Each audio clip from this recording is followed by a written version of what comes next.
Hi everybody. In today's video, we're going to be looking at how we can convert this drawing of example number 2 into a 3D CAD model. So we need to start off by opening up Creo Parametric. So we're just going to go to Start menu, scroll down to P, look for PTC and load up Creo Parametric. So in this example, we're going to be mostly using the Extrusion tool to be able to make this shape. So it's a good way for us to practice using that feature. Okay, so to start, we're going to set the working directory. So I'm going to click up here, select working directory, and then just go to the folder where we would like to store our component. So I've got one set up on my desktop. So I'm just going to click OK. And then we're going to start a new part. So to do that, we just click on New, type in a file name. Remember that you can't have any spaces in there. So if you need to put a space, use an underscore, and then untick the default template.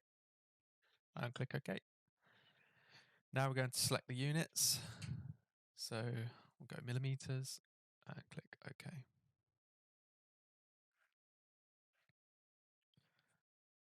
So to start, we're just going to change the display of the datum features.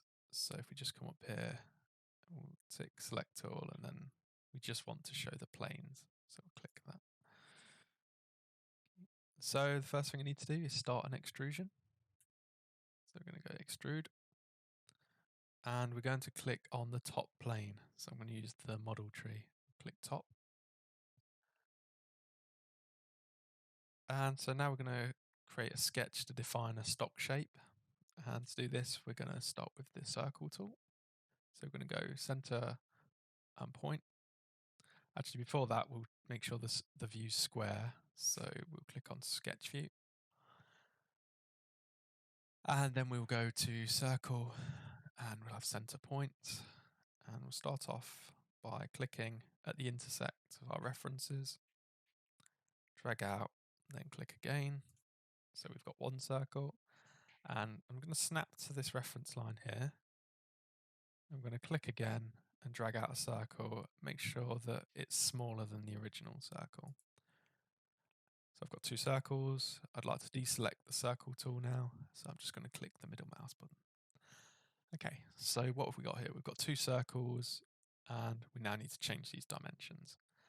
So for the first circle, I'm going to change this diameter to 100.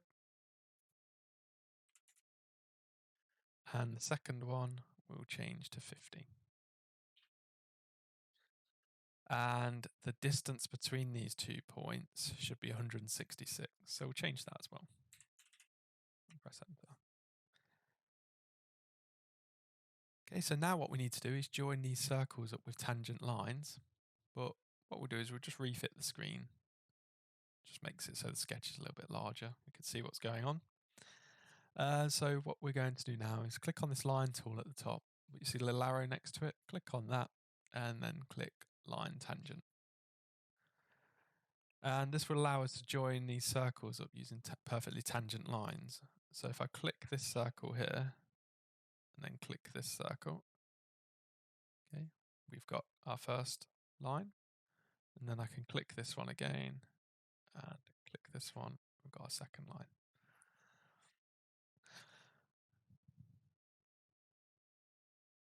Okay, so now what we're going to do is add some through holes to this. So there are actually some holes that go all the way through this component. So we can add those into this sketch.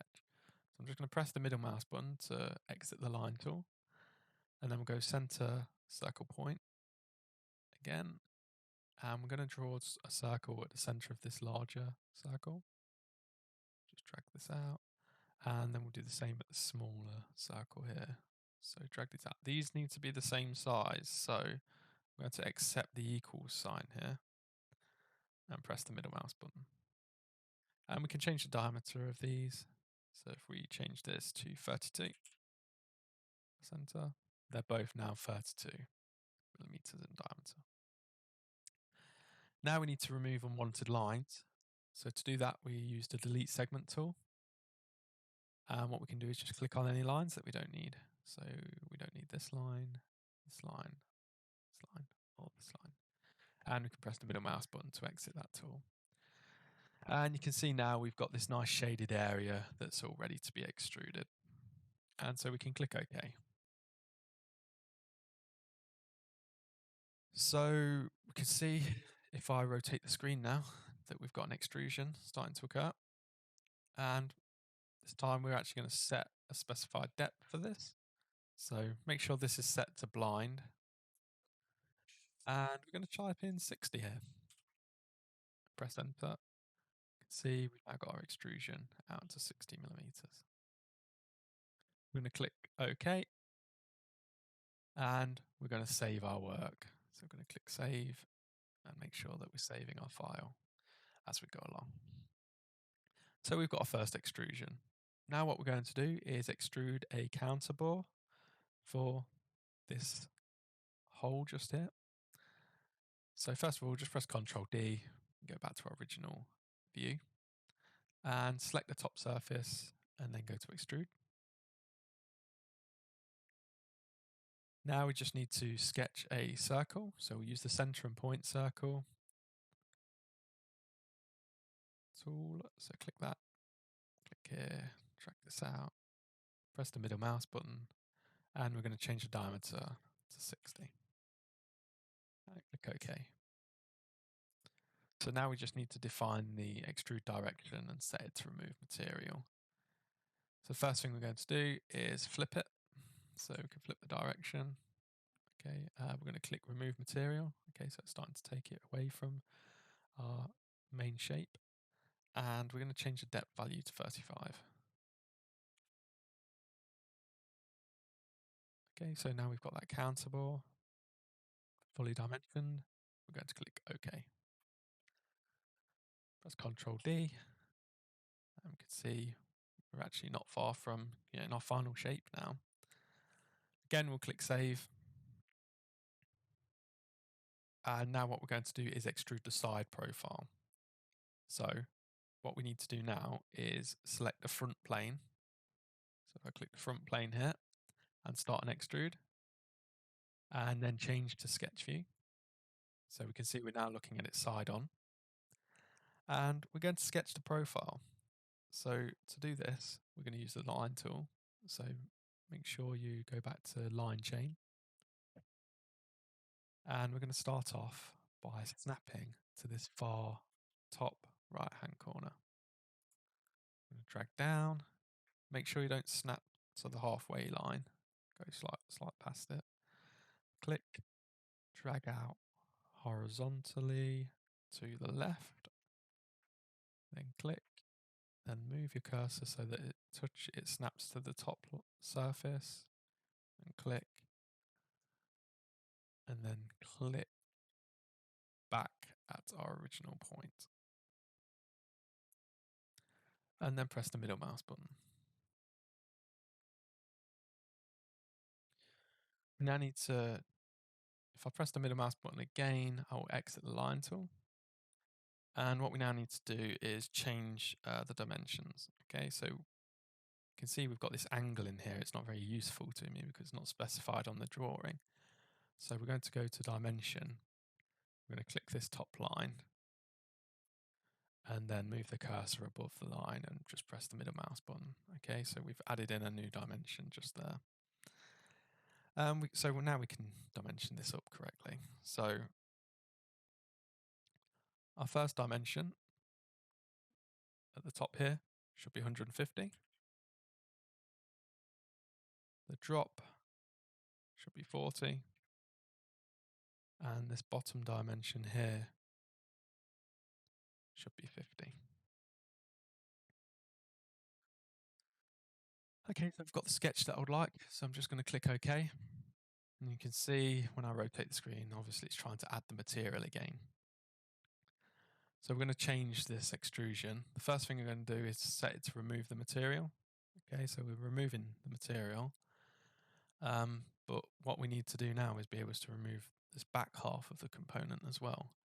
So to do that, we change the type to symmetrical. Okay, so we can see that it's extruding both sides of this central plane. We'll just change this depth to 100 so we know that it's always going to be intersecting all of the solid. And then click OK. So if we press Ctrl D, we've got the basic shape of our component done. Now we just need to have a look at the internal side of it. So to do that, we're going to start off, we'll just save, make sure that we don't lose any of our work. And now we're going to shell the component. So this component's basically hollow on the underside. So if we rotate the screen around, this part is going to be hollow, and it's been defined with a wall thickness of 5mm on the drawing. So we can just use the shell command to do this. So if you have a look here, it says shell. So if we click on that, we can click on this bottom face, and you'll see that it removes all of the material. And we can specify the thickness of the wall. So we can change that to 5. And okay, so we've hollowed it out, and the whole wall thickness will be maintained as 5. And we can click OK. So that's done. So now we've got our hollowed out component. We're just going to click save. And now we need to add some ribs. So the rib command is basically just an optimized version of extrude. So ribs can be made with the extrusion command, but it's just a quicker, more efficient way of doing it sometimes. Okay, so what we're going to do is select this bottom surface here, and then we're going to click on the rib tool. Okay. And what we need to do is basically just draw lines to tell the software where we'd like to add some ribs. So we're going to go to Sketch View, and we'll use the line tool here. And actually, I'm just going to change the view so that it's shading with edges. So you can see now, I can really see where I'm going with this. So I'm going to click, so I'm going to draw lines. So I'm going to click here on this segment, and then connect to that segment there, and press the middle mouse button. And then we're going to repeat this around here. So we're going to click there, there, middle mouse, there, middle mouse, there, middle mouse. And what we can do now is say, okay, so we've sketched where we would like our ribs to be positioned, and we click OK. And now we're in the rib parameter settings, so we can change the width of these and any other features, that are associated with these ribs. So you can see it's quite a quick way of generating these internal features. So we're going to change the width to 5, and we're going to change the round internal edges. So we're going to click that here. So you can see it just adds a round to all of these edges. And then if I click on the shape tab here, you can see that this allows me to modify the round, and we're going to change that to 1.5. And then we're going to click OK. So you can see now we've got our hollowed out shape with our strengthening ribs that have been added to the component. We just click save, and that's it. We've nearly completed it. All we need to do now is add the rounds on to this top section. So rounds are just often applied to get rid of sharp edges and corners.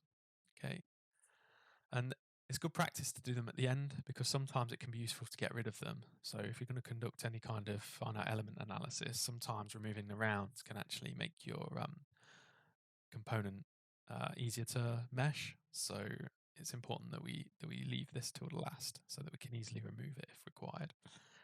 So to add the rounds, we're just going to click the round tool, and then we're going to click all of the sharp edges on this top surface. So if I click here, I can click. Remember to press Control to select additional edges. So press Control here, press Control, press Control, and then we're also going to change these corners here as well. Click Control, click Control. So you can see that it's highlighted them all of the edges. You don't always have to highlight all of the edges. You can see it's actually any of the tangent lines, it's actually done those automatically.